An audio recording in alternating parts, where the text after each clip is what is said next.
Da oggi la Sicilia entra in zona gialla, dopo 10 settimane vissute in maniera difficile e lungo periodo di colore arancione, finalmente da oggi tra le norme nazionali e quelle regionali si potranno effettuare gli spostamenti in entrata e uscita in un territorio anche se limitati fino al prossimo 15 giugno, quindi la riapertura dei ristoranti, delle gelaterie e i bar, torna a essere consentito il consumo ai tavoli ma all'aperto, in attesa delle nuove norme che dovrebbero essere varate oggi e meno restrittive.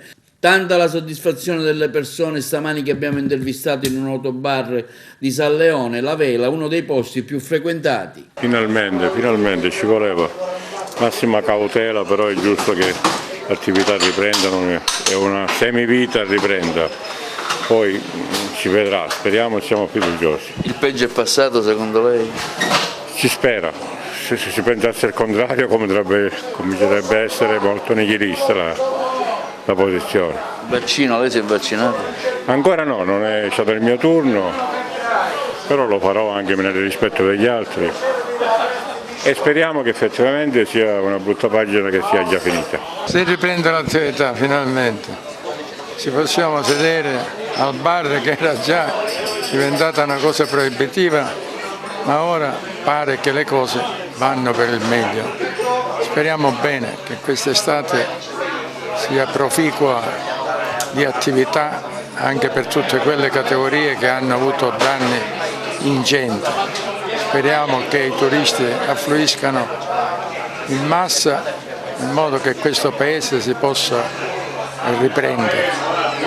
Quanto le è mancato questo momento? Lei era uno dei frequentatori assidui, la conosciamo qui, la lettura del giornale, conviviare con gli altri, insomma quanto è mancato tutto questo?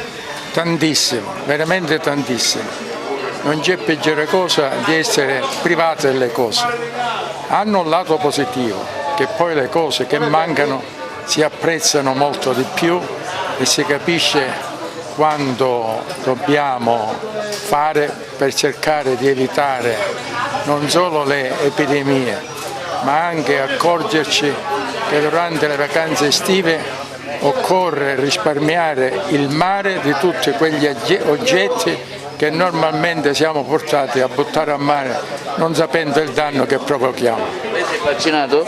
Sì, prima e seconda dose, sì. Finalmente si riprende a vivere, lo dico da utente ma anche da gestore di un'attività simile. Per noi è stata dura, è stata difficile da gestori di attività, ma credo che lo sia in generale un po' per tutti, perché abbiamo bisogno di socialità, prendere un caffè con un amico piuttosto che mangiare un piatto di pasta, servono questi momenti di convivialità, perché adesso questa situazione diciamo dura da 8 mesi, da ottobre, quindi riprendiamo con cautela la vita normale.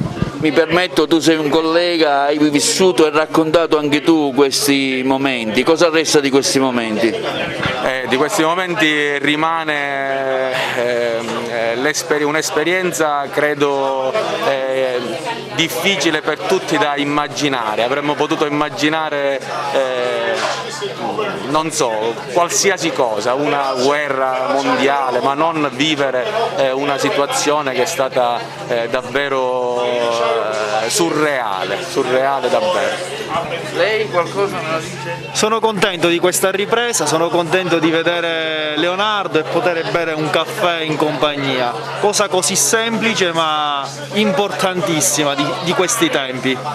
Felice. Lei non è di Agrigento? No, io sono di Agrigento ma vivo a Milano e ritorno in questo paradiso tutte le volte che posso.